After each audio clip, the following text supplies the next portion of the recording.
Do versículo 1 ao versículo 15 será a nossa leitura. E em seguida vamos orar. Tiago, servo de Deus e do Senhor Jesus Cristo, às 12 tribos da dispersão, saudações.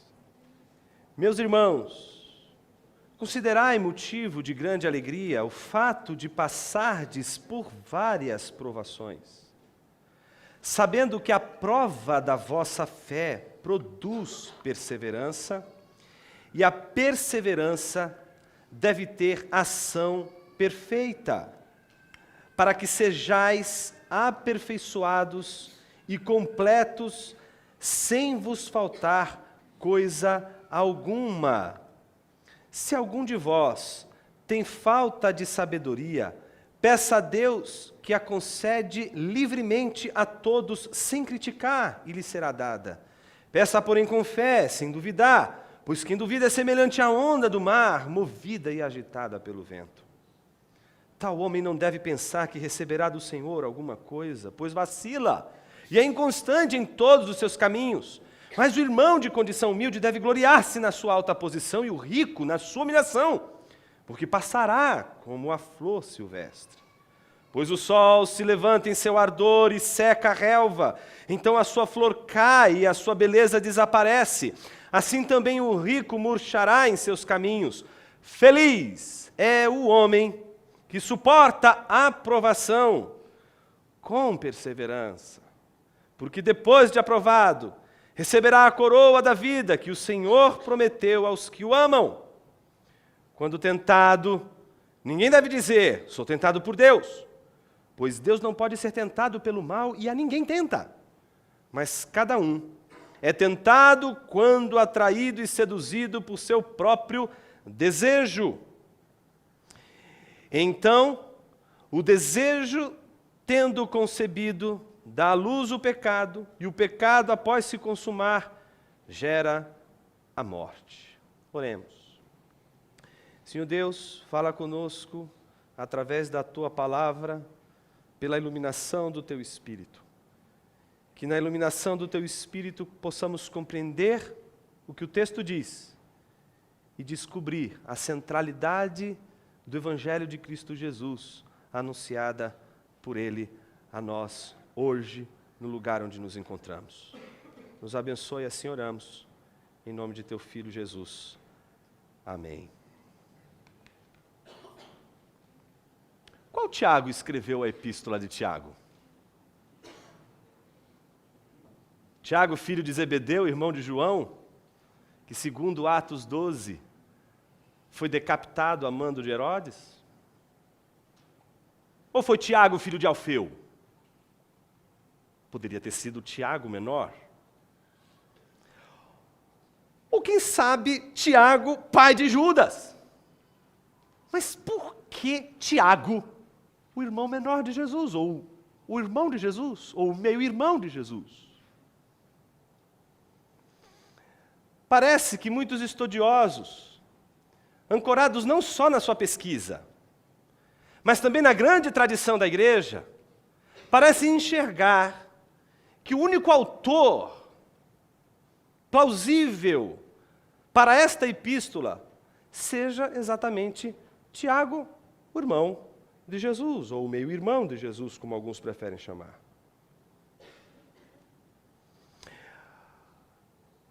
Parece que sim, é o meio-irmão de Jesus que é o autor da epístola de Tiago.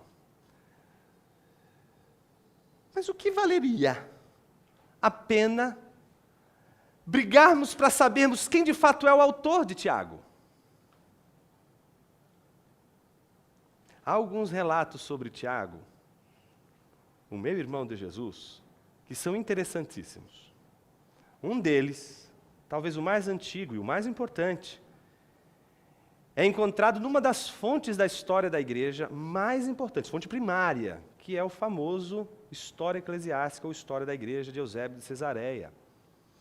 Nesse importante documento histórico da igreja, há um relato muito bonito, feito por um dos discípulos de Jesus, dos discípulos dos apóstolos. Então, trata-se ali daquela geração que segue a dos apóstolos, que é chamado de Egésipo. E o Egésipo faz um relato de Tiago muito interessante. É por meio do relato dele que sabemos que Tiago era não só chamado, não é, de Tiago, meu irmão de Jesus, mas Tiago o justo.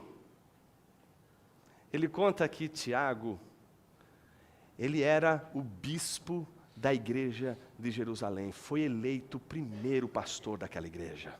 Todos amavam aquele pastor. E não era de se esperar outra reação com relação a esse bispo, que segundo Egésipo, diariamente seguia para o templo, porque até então os cristãos ainda não tinham sido expulsos da sinagoga, como Jesus outrora havia anunciado que um dia isso aconteceria.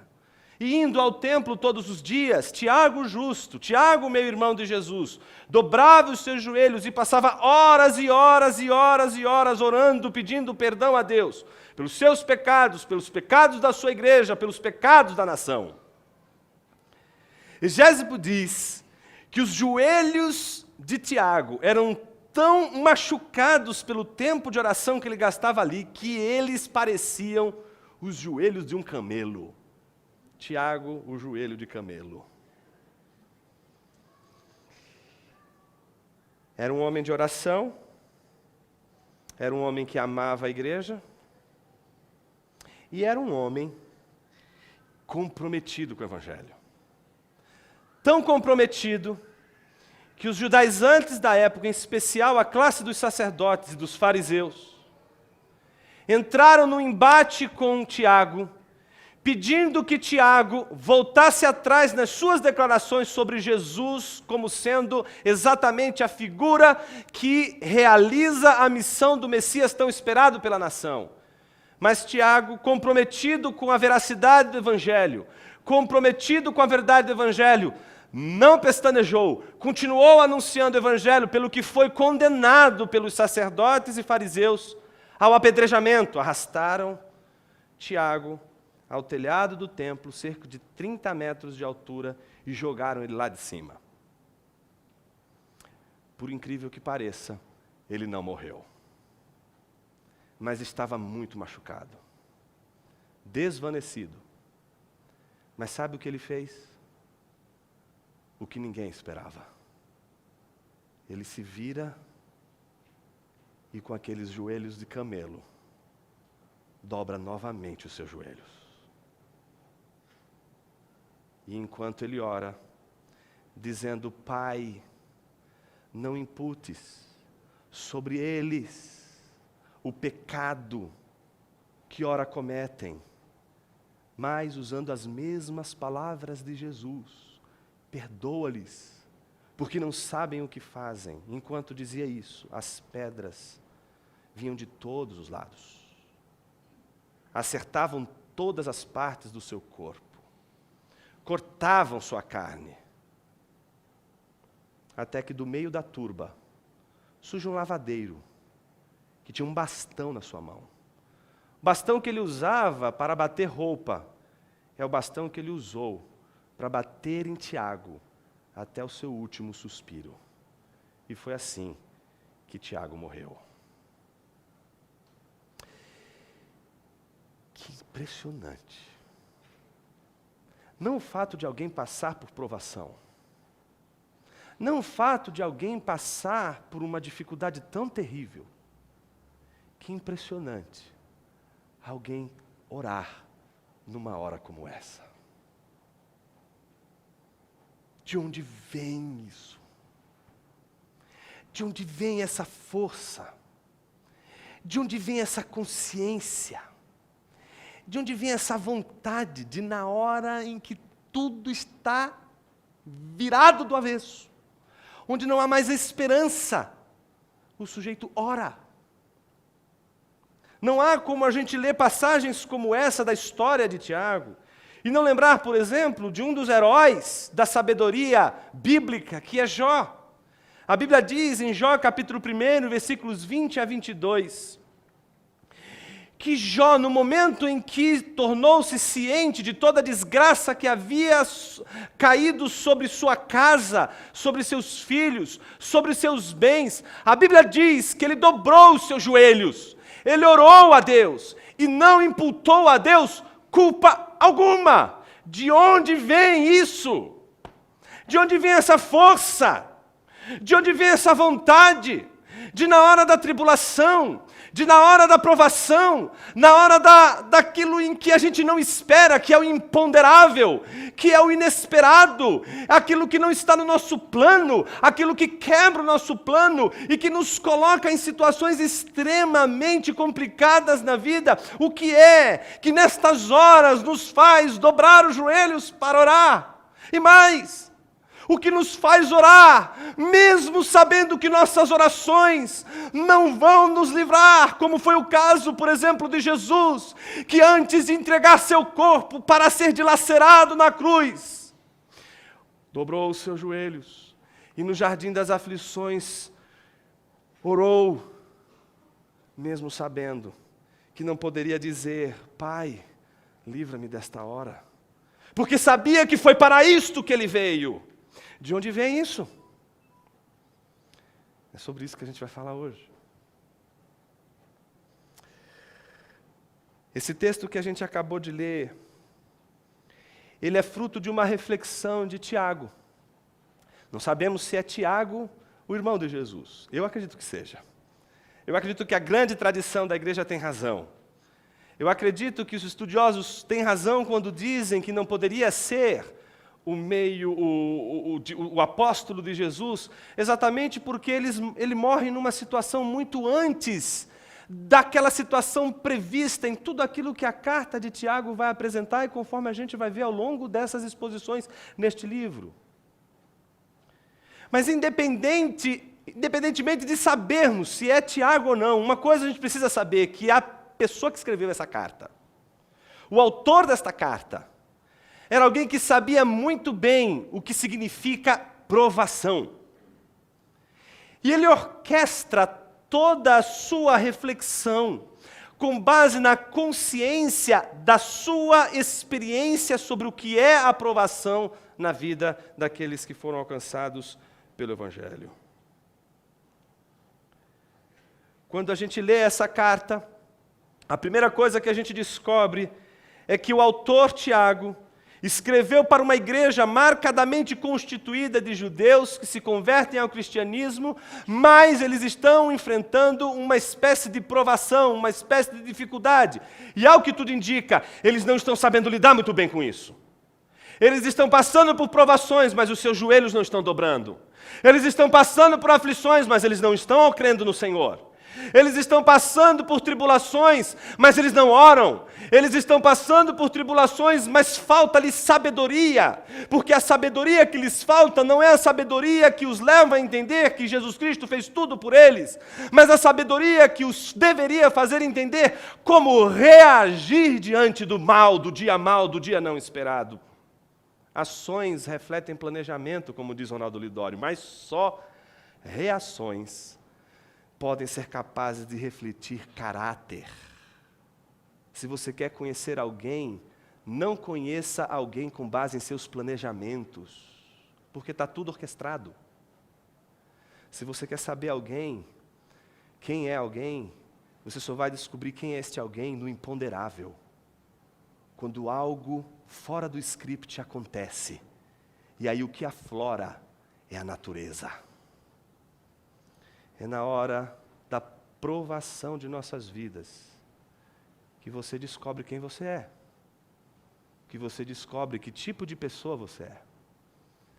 Você vai saber quem você realmente é quando a tribulação lhe sobrevier. É aí que você vai saber se você tem joelhos como de camelo.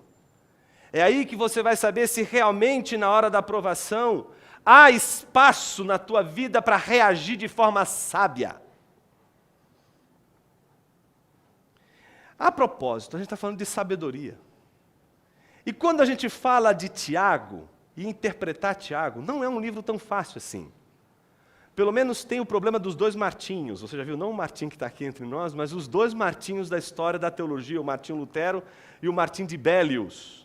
O problema dos dois Martinhos, um dizia que o Evangelho, a epístola de Tiago era uma epístola de palha, e que, portanto, não servia para ajudar o Evangelho, porque ela dava muita ênfase às obras, e o Martim de Bellius que dizia, olha, isso aqui é uma coxa de retalhos, não faz o menor sentido, é um monte de assuntos espalhados, que você não consegue entender o fio da meada. Se você lê o Tiago, você vai ter um pouco dessa impressão, sim. Você vai ler a epístola, que você vai descobrir uma série de assuntos, parece que encadeados, e são tão diversos que você se pergunta, uau, onde está o fio da meada disso aqui? Onde está a coluna vertebral desse texto? Onde está ali a linha que vai conduzir a sua leitura e interpretação da passagem, ou do texto, ou da carta como um todo? Mas há uma coisa interessante nessa epístola que a gente não pode perder de vista, e que muitos estudiosos já perceberam. Que esta epístola é muito diferente das epístolas de Paulo. Que as epístolas de Paulo têm uma maneira, têm um jeitão de ser, seguem padrões. E quando você vai ler Tiago, não segue aquele mesmo padrão, não tem mesmo a mesma maneira de Paulo escrever. E mais, quando você lê, parece mais que você está lendo um livro como o de Provérbios, como Eclesiastes, como Jó, do que uma epístola paulina. E por isso muitos vão entender que a epístola de Tiago é uma epístola sapiencial. Jonas, o que é isso? A Bíblia tem vários tipos de texto. A Bíblia não é um tipo só de textos. Tem vários. Tem poesia, tem narrativa, tem salmos, você tem diversos tipos de texto na Bíblia, diversos gêneros. E um dos gêneros é o gênero sapiencial. E a gente tem 3 livros do Antigo Testamento que representam esse tipo de literatura, que é exatamente Provérbios, Eclesiastes e Jó, o livro de Jó. O que estes 3 livros do Antigo Testamento mantêm de comum ao ponto de serem chamados sapienciais? Eles se perguntam pela verdadeira sabedoria. Mas aqui não é a sabedoria dos gregos, não é aquela sabedoria que é entendida como a apreensão de uma ideia, de uma inteligência.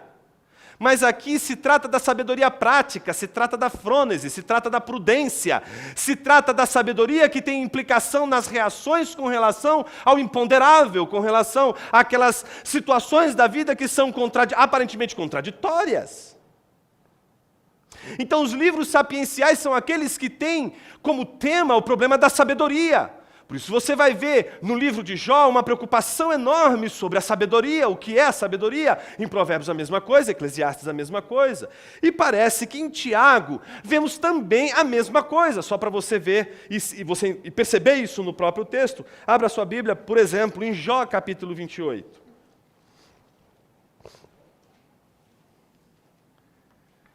Abre para mim, não estou conseguindo abrir.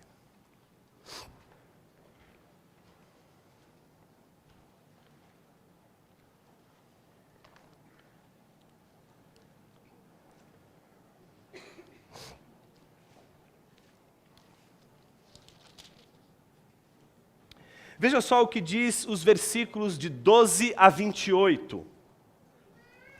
Mas onde se achará a sabedoria? E onde está o lugar do entendimento? O homem não sabe quanto vale a sabedoria. Ela não se encontra na terra dos viventes. O abismo diz, não está em mim. E o mar diz, não está comigo. Não pode ser comprada com ouro fino, nem será trocada a peso de prata. Nem pode ser avaliada em ouro fino de Ofir, nem em pedras preciosas de berilo ou safira. Ou o ouro ou o cristal não se podem comparar com ela, nem se pode trocá-la por joias de ouro fino. Não se fará menção de coral nem de jaspe, porque a aquisição da sabedoria é superior à das pérolas. O topázio da Etiópia não se igualará a ela, nem pode ser comprada com ouro puro. De onde então vem a sabedoria? Onde está o lugar do entendimento? Está encoberta aos olhos de todo vivente, oculta às aves do céu. O Abadom e a morte dizem, ouvimos rumores sobre ela. Deus conhece o seu caminho, só Ele sabe onde ela fica. Pois perscruta até as extremidades da terra. Sim, ele vê tudo que há debaixo do céu. Quando regulou a força do vento e fixou a medida das águas, quando estipulou leis para a chuva e caminho para o relâmpago dos trovões, então viu a sabedoria e a manifestou, estabeleceu-a e esquadrinhou-a e disse ao homem: o temor do Senhor é a sabedoria e o afastar-se do mal é o entendimento. Então, deixa o seu dedinho aí marcado em Jó e você vai pular comigo hoje de Tiago a Jó o tempo todo. Vai lá agora para Tiago, capítulo 3.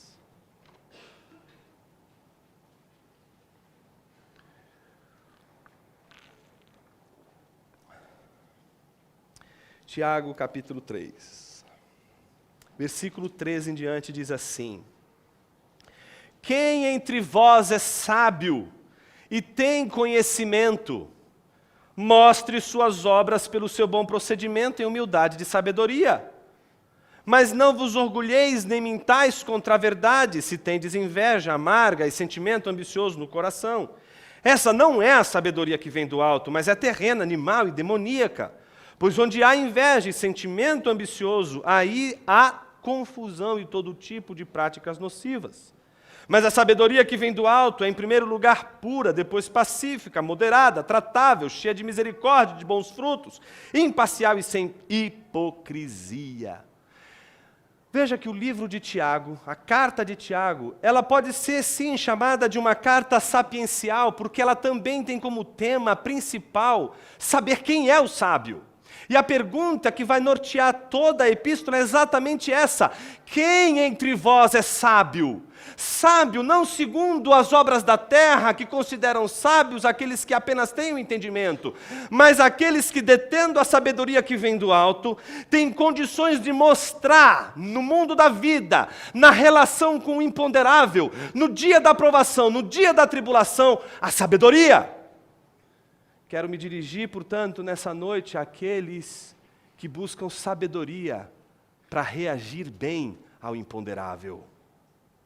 Porque sabemos agir bem quando planejamos, mas reagimos tão mal diante das coisas que não esperamos. Sabedoria que vem do alto é sabedoria que nos orienta a reagir bem no dia mau. O segundo motivo pelo qual Tiago é uma epístola sapiencial é porque ela é um conjunto de exortações muito semelhantes à de um livro sapiencial. Por exemplo, você pega o texto que nós acabamos de ler, o versículo 2. Ele começa dizendo, como nós vimos: meus irmãos, e aí vem o imperativo, considerai motivo de grande alegria, exortando a igreja a considerar um motivo de alegria o passar por provações. Você corre os seus olhos para o versículo 16, a mesma coisa. Olha como abre a exortação: meus amados irmãos, e aí vem um novo imperativo: não vos enganeis. Versículo 19, meus amados irmãos, agora um novo imperativo: tende certeza. Você vai para o capítulo 2, versículo 1, está lá: meus irmãos, novamente uma exortação: não façais discriminação de pessoas. Você vai para o versículo 14 do capítulo 2, a mesma coisa: meus irmãos. E aí em seguida vem: que vantagem há? Uma pergunta retórica. E daí por diante, até o final da epístola, onde vai aparecer a palavra ou a expressão meus amados irmãos ou meus irmãos, lá vem uma exortação, lá vem uma espécie de amoestação para que a igreja possa responder à sabedoria que vem do alto, não apenas com discurso, não apenas com palavras, mas com ação. Mas talvez não seja esta a única marca fundamental pela qual Tiago deva ser entendida como uma literatura sapiencial. A última e mais importante marca, e talvez o versículo que vai influenciar enormemente a nossa leitura durante esses dias, é aquele que se encontra no capítulo 5 de Tiago, versículos 11, versículos 10 e 11, diz assim: irmãos, tomai os profetas que falaram em nome do Senhor, como exemplo de paciência e de perseverança diante do sofrimento. Chamamos de felizes os que suportaram as aflições. Ouviste sobre a paciência de Jó. No texto grego, a palavra aí é hipomeno. Então, não é a melhor tradução paciência. Essa é uma influência da King James, que influenciou enormemente os tradutores e que fez a gente, inclusive, hoje se referir a Jó desta maneira, né? A paciência de Jó. Né? Virou até uma expressão, né? Um jargão. Mas que, na verdade, aqui o texto não está falando tanto da paciência, porque quando a gente lê Jó, a gente também descobre que ele não é tão paciente assim. Mas o que a gente vê em Jó é algo real, que é a perseverança. Então, o que Tiago está dizendo é que chamamos de felizes os que suportam as aflições. Ouvistes sobre a perseverança de Jó e vistes o fim que o Senhor lhe deu, porque o Senhor é cheio de misericórdia e compaixão. Quero chamar a tua atenção para o versículo 11 por um motivo só. É o único versículo do Novo Testamento que menciona explicitamente Jó. Mais nenhum outro. Mais nenhum outro. Jó é unicamente citado no Novo Testamento apenas nesse versículo. Há alusões em Paulo, em Romanos e 1 Coríntios, mas são alusões ao texto de Jó. Mas nenhuma menção explícita e direta a Jó. E é interessante, principalmente quando, ao ler e descobrir esta menção de Jó, exatamente aqui nos exemplos que Tiago vai dar, descobrir que Tiago tem um jeito de pensar. E se a gente não entende o jeito de pensar de Tiago, a gente não entende o texto de Tiago, e aí é fácil dizer que o texto dele é uma coxa de retalhos. Não é? Em geral, as pessoas fazem isso. Quando elas não entendem a genialidade de alguém, elas dizem ou que ela escreve mal, ou dizem que ela não fez a coisa direito, não fez o dever de casa. Mas isso não é verdade. Tiago fez um belíssimo trabalho. O problema é que, para você identificar o argumento de Tiago, você precisa entender, em primeiro lugar, que ele pensa de forma circular. O pensamento dele é assim, olha, do começo ao fim, ele tem uma relação ali, bem forte. Ele está começando com um tema, e lá no final ele toca o tema de novo. E no meio do livro, ele vai fazendo vários argumentos circulares, indo e voltando, indo e voltando, indo e voltando. E é essas idas e essas voltas todas que ele vai dando no texto que a gente precisa prestar atenção, porque é elas que vão nos orientar formalmente, estruturalmente na interpretação do texto. A primeira pista, então, é entender o grande pensamento circular de Tiago. O grande pensamento dele que está num círculo, e todos os outros círculos menores que estão dentro desse pensamento. O primeiro círculo, que é o maior de todos, que é o enredo todo da epístola, é aquele que liga o capítulo 2, versículos 2 a 4, com o versículo 11 que acabamos de ler do capítulo 5. Se você prestou atenção nesse versículo que acabamos de ler do capítulo 5, ele diz o seguinte: chamamos de felizes os que suportam as aflições. Ouviste sobre a perseverança de Jó e o quanto Deus foi cheio de misericórdia e compaixão com ele. Não é isso? É o que a gente viu nesse texto que a gente acabou de ler. Quando a gente volta lá para o começo, a gente vê novamente o mesmo assunto que foi tratado no início, sendo concluído no final. E que assunto é esse? Exatamente o que acabamos de ler. Meus irmãos, considerai motivo de grande alegria o fato de passardes por várias provações, sabendo que a prova da vossa fé produz perseverança, e a perseverança deve ter ação perfeita, para que sejais aperfeiçoados e completos, sem vos faltar coisa alguma. Pronto, aqui começa a nossa história com Tiago. O primeiro passo é refletir sobre a alegria no meio da provação e a evidência que nos mantém perseverantes e aprovados diante da provação, que vai ser retomada no final de toda a epístola, exatamente como uma espécie de orientação de Tiago. E aqui uma suspeita muito forte desse texto, com base naquela ideia de que a gente tem uma visão chamada também de periférica. Não é? As mulheres têm mais essa visão do que os homens. Não é? A visão periférica é aquela visão que acontece aqui. Ó. Você não precisa ver o que está acontecendo aqui, você sabe. O homem só consegue ver o que está na frente dele. Ele não tem visão periférica. Minha esposa diz, por exemplo, que eu me perco numa reta. Então, a visão periférica é a capacidade que a pessoa tem de enxergar as coisas que estão diante, na sua cara, e as que estão acontecendo aqui, mas não estão na sua cara, mas sabe o que está acontecendo. Por isso, muito cuidado com quem tem visão periférica. Eu acredito, meus irmãos, que na visão periférica de Tiago está o livro de Jó, do começo ao fim. E o que eu quero provar para você ao longo de todas as nossas exposições é que a cada passo que Tiago vai dar, refletindo sobre os pontos que ele precisa cuidar e tratar, o livro de Jó está ali, o tempo todo como orientador. Comecemos, por exemplo, com o primeiro argumento dele. Ele diz: meus irmãos, considerai motivo de grande alegria o passardes por várias provações. Óbvio, não? Claro que não! Isso não é óbvio! Quem aqui considera como motivo de alegria o passar por provação? Você é um masoquista? Sádico? Não! Isso não é óbvio! Isso tem que te escandalizar. Você tem que parar o texto e falar assim: não! Você tem que brigar com o Tiago agora. Você, não, 1000 vezes não! Eu não quero passar por provação. Eu não quero passar pela tribulação. Imagina ser alvejado por pedras de todos os lados depois de ser lançado de um telhado e ainda apanhar até a morte com um bastão de um lavadeiro. Imagina como considerar motivo de alegria ao passar por provações. Isso não é óbvio. Não poderia ser. Nenhum ser humano quer passar por provação. Mas o escândalo de Tiago é ele abrir a sua epístola para um monte de gente que não quer passar por provação, que só vive reclamando das provações e das tribulações, que querem se livrar a todo custo das tribulações. Ele abre essa epístola dizendo para eles: pois é, gente, considere motivo de alegria o fato de passar por elas.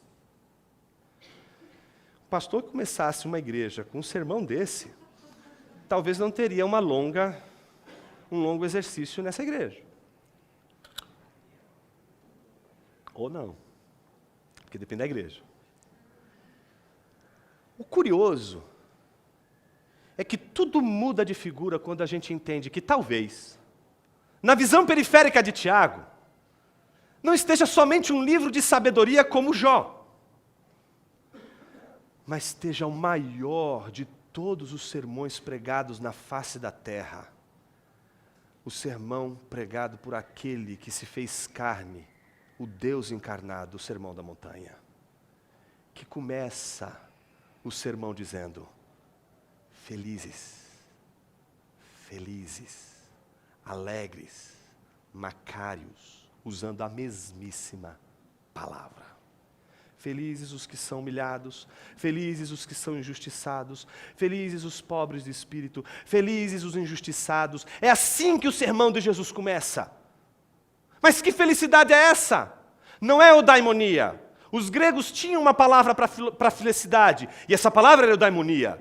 Eudaimonia é a felicidade dos pagãos. E que felicidade é essa? É aquela felicidade incompatível com a tribulação. É a felicidade incompatível com a provação. É a felicidade que os pagãos, de alguma forma, concebem sobre a vida, dizendo o seguinte: se eu estou passando por provação, não posso ser feliz. Só posso ser feliz se não estiver passando por provação, porque é impossível ser feliz e tribulado ao mesmo tempo.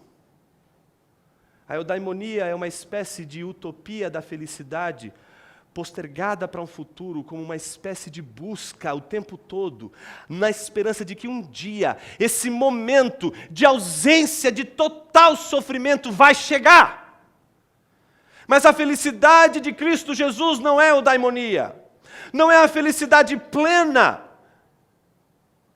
A felicidade que Jesus nos ensina é aquela que vem acompanhada exatamente da necessidade das provações. E isso gera um choque. Porque a pergunta que você faz é essa: como posso ser feliz no meio da tribulação? Eu me lembro quando eu estudava direito, isso pode ser ambíguo.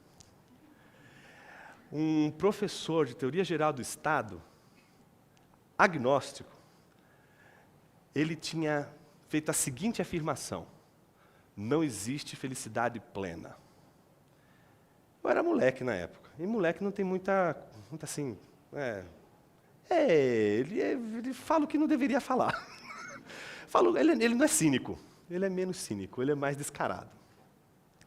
E eu cheguei e disse assim: professor, eu discordo, mas eu estava com gaiatice, não era tipo o intelectual dizendo eu discordo. Não, estava com gaiatice. Ele disse: por favor, doutor, demonstre seus argumentos. Eu disse assim: porque eu sou uma pessoa plenamente feliz.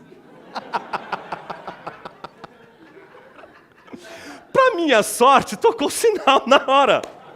Fui embora, fui com os meus amigos, fui tomar um café. De repente, era o professor. Aí estava com um cigarro, apagou, vamos conversar um pouco. Eu não vou contar para você a conversa toda, porque eu nem lembro de toda a conversa. A única coisa que eu lembro é o que eu produzi dessa conversa, num resumo que eu fiz para a minha própria vida, em termos de exame e autoexame diários. A conversa foi muito doida, muito doida. Mas chegou um momento em que, naquela conversa, eu disse para o meu professor, sabe qual é a diferença entre nós dois? Você é uma pessoa infeliz, plenamente infeliz, com momentos de alegria. São só momentos, são passageiros, passam. Eu sou uma pessoa plenamente feliz, mas eu tenho momentos de provação. Eles passam. Quem é você, meu irmão? Minha pergunta não é se você vai passar por provação ou se você vai ser feliz. Minha pergunta é: quem é você? O que é a felicidade? Me parece que a gente só pode ter alegria na provação se você pressupor que a provação é só um instante. Então, sabendo que a provação dura só um momento, você pode considerar motivo de alegria o passar por provações, porque você considera as provações como momentos, eles passam.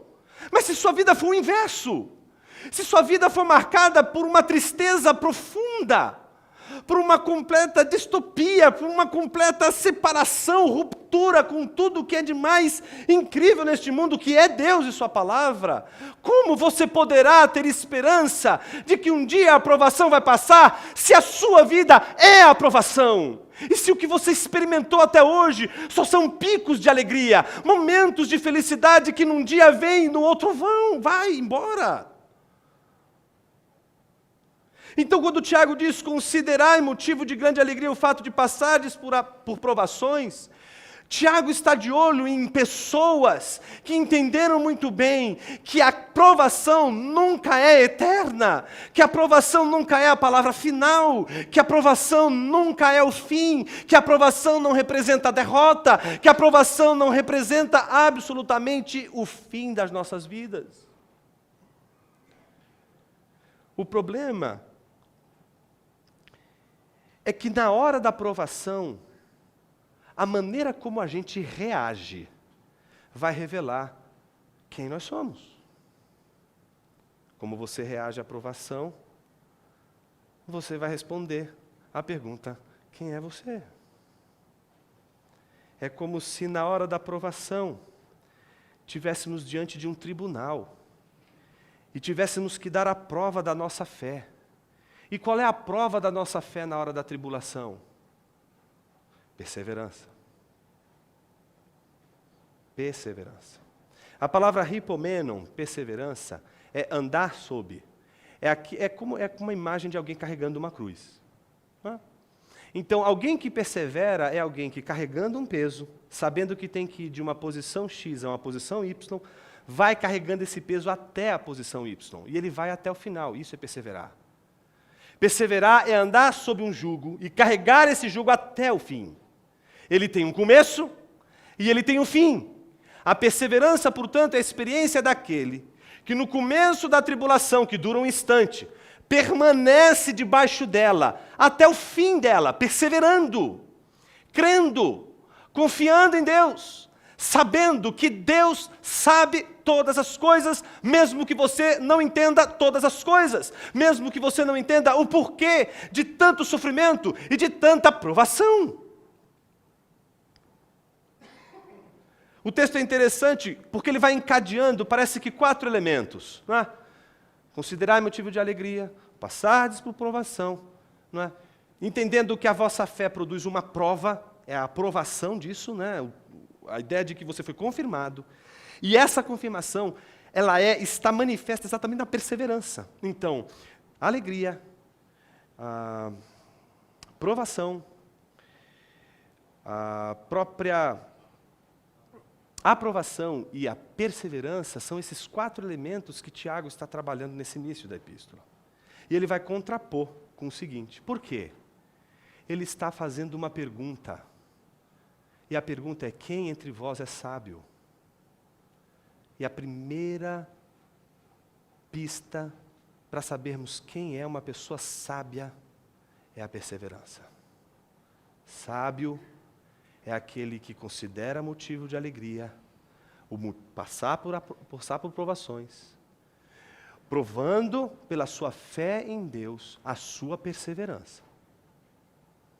O contrário do que é o sofós, o sábio, é o dipsikos. O dipsikos, ele aparece aí no texto, lá no versículo 7 e 8, quando diz assim: tal homem não deve pensar que receberá do Senhor alguma coisa, pois vacila e é inconstante em todos os seus caminhos. Esse pois vacila é dipsikos, é o homem com a mente, com a psique dividida. Como que a gente entende uma pessoa dividida? O contrário do sofós. É explicado exatamente pelos versículos 5 e 6, os anteriores. Se algum de vós tem falta de sabedoria, ou seja, que não consegue considerar motivo de alegria ao ter que passar por provação e etc, etc. Se alguém se encontra assim nesta situação, portanto, peça a Deus que a concede livremente a todos sem criticar, e lhe será dada. No entanto, veja o que diz o versículo 6, peça porém com fé, sem duvidar. Porque a dúvida duplica, a dúvida divide, a dúvida faz a mente dividir-se, a dúvida faz a mente ser partilhada, a dúvida faz você ficar dividido entre 2 senhores, a dúvida faz você ficar dividido entre confiar no Senhor e descansar nele na hora da tribulação e tentar fazer alguma coisa, tentar fazer algo para resolver a situação. A dúvida te divide, te impede de confiar no Senhor e de se alegrar na hora da provação. A mente dividida torna você semelhante à onda do mar, que move você de um lado para o outro, agitando você de um lado para o outro. Ela é instável, ela te torna instável.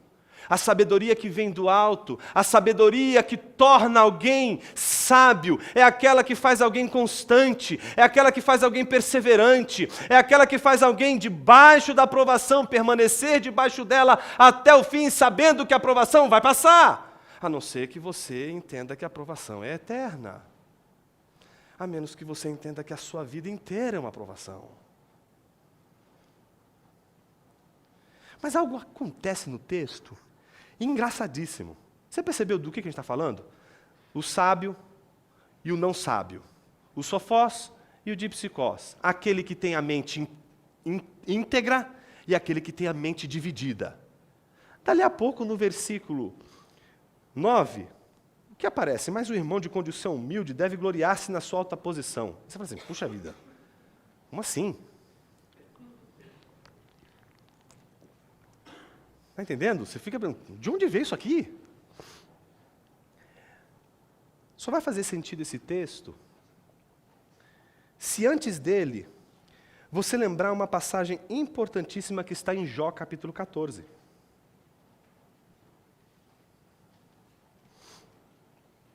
Veja o que diz Jó 14.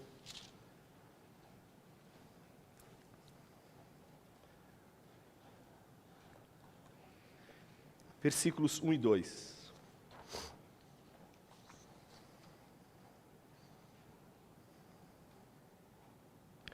O homem nascido de mulher tem vida breve, cheia de inquietações. Como a flor, ele nasce e murcha. Como a sombra, é fugaz e não permanece. O que é o homem? Uma flor que nasce e seca. Vamos voltar lá para Tiago. Quando a gente volta para Tiago, o texto diz assim, do versículo 9 ao versículo 11. Mas o irmão de condição humilde deve gloriar-se na sua alta posição, e o rico na sua humilhação, porque passará como a flor silvestre. Pois o sol se levanta em seu ardor e seca a relva, então sua flor cai e sua beleza desaparece. assim também o rico murchará em seus caminhos. Esta é a história de Jó. Duas histórias acontecem aqui. A história de irmãos daquela igreja que eram pobres e se tornavam ricos. E o que Tiago está dizendo? Que eles deveriam se alegrar com isso. Em contrapartida, havia também naquela igreja cristãos ricos que perdiam tudo. Mas o que Tiago está dizendo que eles deveriam fazer? Que eles deveriam se alegrar. Que eles deveriam exatamente considerar motivo de alegria o fato de passar por aflições, o fato de passar por provações. Não existem apenas as possibilidades de aquele que um dia foi pobre se tornar rico, mas existe também a possibilidade daquele que um dia foi rico se tornar pobre. Ambos devem considerar motivo de alegria ambas as coisas. Entretanto, é interessante quando a gente observa a situação de Jó, como alguém que era rico e não como alguém que era pobre, alguém que era rico e perdeu tudo. E se torna, portanto, o modelo dessa sabedoria que Tiago quer que os membros daquela igreja sigam o padrão. E que padrão foi esse? Note que o versículo 12, que vai levar-nos à conclusão do nosso sermão de hoje, volta novamente para o tema inicial. Mais uma vez, o movimento cíclico de Tiago. Então, o pensamento que começou com o versículo 2, retoma-se agora com o versículo 12, dizendo assim: feliz é o homem que suporta a provação com perseverança. Ele está falando de Jó. Jó foi aquele que, inclusive, lá no final da epístola, ele vai lembrar como o exemplo de perseverança, aquele que suportou o sofrimento, aquele que suportou a provação com perseverança, porque depois de aprovado, receberá a coroa da vida que o Senhor prometeu aos que o amam. Então ele conclui o raciocínio, depois de dar o exemplo do rico que se torna pobre, dizendo que aquele que é rico e se torna pobre, que portanto está passando por provação, considere esta provação motivo de alegria. E aí o desfecho não poderia ser mais interessante do que os versículos 13 e 14.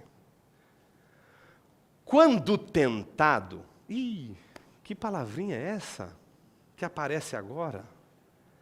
No grego, essa palavrinha é muito parecida com provação. É a diferença entre peirasmos e peiratzo. Parece que a raiz é a mesma, mas o significado é diferente. O início começa dizendo: considere motivo de alegria passar por provação. Mas será que a gente deveria considerar motivo de alegria passar por tentação? Parece que a tentação é diferente da provação. E ele precisa fazer uma observação aqui, porque toda provação, toda tribulação que enfrentamos, vem acompanhada também de uma tentação. Afinal de contas, não foi isso que aconteceu com Jó? Jó daria a sua vida para ser, como você, um leitor do livro de Jó. Como pouparia tantas orações que ele fez ler só o primeiro e o segundo capítulo de Jó? Pronto. Tudo o que ele queria saber está ali. Você sabe, ele não. Ele queria saber exatamente isso. Por que eu estou passando por isso?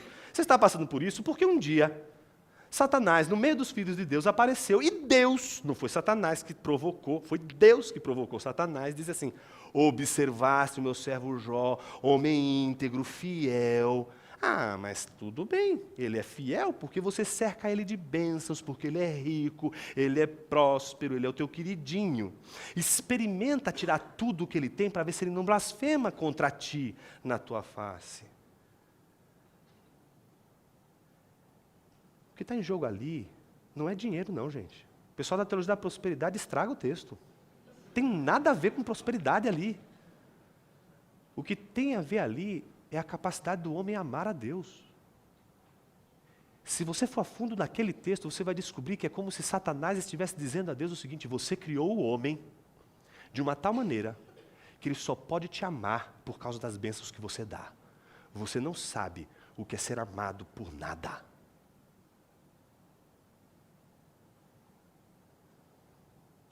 Então, Deus responde a Satanás o seguinte: vai, fere. Então Deus permite que Satanás faça o que ele fez, mas não lhe tire a vida. Qual é a reação de Jó diante do imponderável? Porque é imponderável isso, não é? Imagine você está lá nas suas coisas, na sua atividade normal, e o que menos se espera é que, por exemplo, um pai de família tenha vários filhos, e os filhos se reúnam sem que ele tenha que promover nada. Não é isso? Coisa mais esquisita do mundo. Hoje a gente, quando tem isso em família, é mais ou menos assim, né? Aquela avó que reúne todo mundo da família. O dia que a avó morre, pronto, ninguém mais se reúne. Jó não tinha esse problema. Não tinha motivo para isso. Ele tinha filhos que se amavam e não precisavam de um pretexto para se reunir. Eles estavam reunidos na casa do irmão mais velho. Imagine que Jó estava num dia comum e de repente tudo acontece. A casa cai sobre os seus filhos. Ele perde os seus bens, se torna pobre. Os teus planos vão revelar a tua ação. Mas é o imponderável que vai revelar o teu caráter. A Bíblia diz que naquela hora Jó reagiu de uma maneira muito diferente. A Bíblia diz que ele rasgou as suas vestes, dobrou os seus joelhos, adorou e não atribuiu a Deus culpa alguma. Olha como isso tem a ver exatamente com o versículo 13. Quando tentado, ninguém deve dizer sou tentado por Deus. Jó sabia que não era a tentação de Deus, que aquela tentação não vinha de Deus. Jó sabia que era Satanás contra ele. Uma coisa é a aprovação, outra coisa diferente é a tentação. Mas parece que toda tentação acompanha a aprovação. É como se a aprovação divina viesse acompanhada também dessa tentação, desse aspecto destrutivo, desse aspecto que tenta nos destruir. Então, Tiago diz, quando tentado, ninguém deve dizer sou tentado por Deus, pois Deus não pode ser tentado pelo mal e a ninguém tenta. Mas cada um é tentado quando atraído e seduzido por seu próprio desejo. Então, o desejo sendo concebido dá à luz o pecado, e o pecado pode, após se consumar, gerar morte. Então, veja o processo. O homem da mente dividida é aquele que deveria considerar motivo de alegria ao passar por provações, mas, no entanto, o que ele faz? Ele se permite ser seduzido.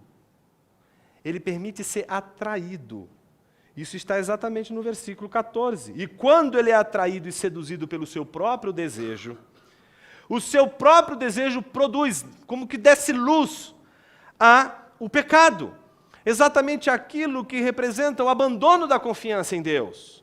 E o pecado resulta em morte, o que a gente poderia facilmente chamar de cegueira. Pessoas que têm a mente dividida, elas estão cegas, não conseguem enxergar, não conseguem ver, não conseguem perceber, não conseguem discernir o sofrimento que estão passando, porque elas estão seduzidas pela tentação, por todas as ideias e possibilidades que você pode ter de se livrar da aprovação. É como se Tiago estivesse dizendo o seguinte: a aprovação, ela é o meio pelo qual você prova a sua fé, você considera motivo de alegria, e esse motivo de alegria vai confirmar que você confia em Deus, e essa é a aprovação da sua fé, que vai gerar essa perseverança. No entanto, parece que quando caímos em tentação, quebramos essa possibilidade, nos tornamos cegos e não conseguimos enxergar a razão de ser da aprovação. Por que você está sofrendo? Essa é uma pergunta difícil. Alguém poderia dizer, eu sofro porque desde sempre os homens sofrem. Mas se é algo tão natural, como por exemplo a chuva que cai, como tantas coisas que são tão comuns e a gente considera tão ordinárias, por que se espantar com o sofrimento se ele é tão normal? Por que permanecemos revoltados o tempo todo contra o sofrimento? Porque não conseguimos aceitar o sofrimento. Porque resistimos contra ele com todas as nossas forças. E porque acreditamos que Deus não está por trás dele. Porque entendemos que o sofrimento é como se fosse algo contrário a nós e contrário a Deus, porque Deus tem que jogar no seu time. Quem disse que por trás do sofrimento não está o próprio Deus, que governa todas as coisas, e que, sabendo todas as coisas, nos permite o sofrimento como a possibilidade de provarmos não apenas que cremos nele, mas que amamos. Porque não foi isso que Jó fez. Jó não provou foi amor. O que Jó provou não foi exatamente que é possível alguém amar a Deus por nada. E se fizéssemos a última e derradeira pergunta do sermão de hoje, que é: quem é o maior de todos os sábios? Que resposta teríamos se não Jesus de Nazaré? Não seria Jesus o nosso maior sábio? Não seria Ele aquele que considerou motivo de alegria o passar por provações? Não seria o próprio Jesus aquele que, passando por provações, perseverou carregando a sua cruz, debaixo daquele sofrimento e dor até o fim, acreditando que aquela dor, aquela humilhação não era por toda a eternidade, mas apenas por um instante, porque haveria o dia em que o Pai o ressuscitaria dentre os mortos e exaltaria o seu nome sobre todas as nações, fazendo com que todos os joelhos no céu, na terra e debaixo da terra se curvassem diante dele. Não seria Jesus o sábio que tanto procuramos? O sábio que nos ensina a perseverar no sofrimento, acreditando que o sofrimento terá um termo. E mais, sabendo que o sofrimento não é apenas um movimento satânico, mas sobretudo um movimento divino. Minha oração nessa noite é para que você faça dos seus joelhos bom proveito. Que você possa dobrar seus joelhos, orar, e na provação não encontrar Satanás, mas encontrar Deus. E encontrar Deus. A Bíblia diz que quando Estevão estava sendo apedrejado, ele viu o céu aberto e Jesus reinando. Que no sofrimento você veja Deus.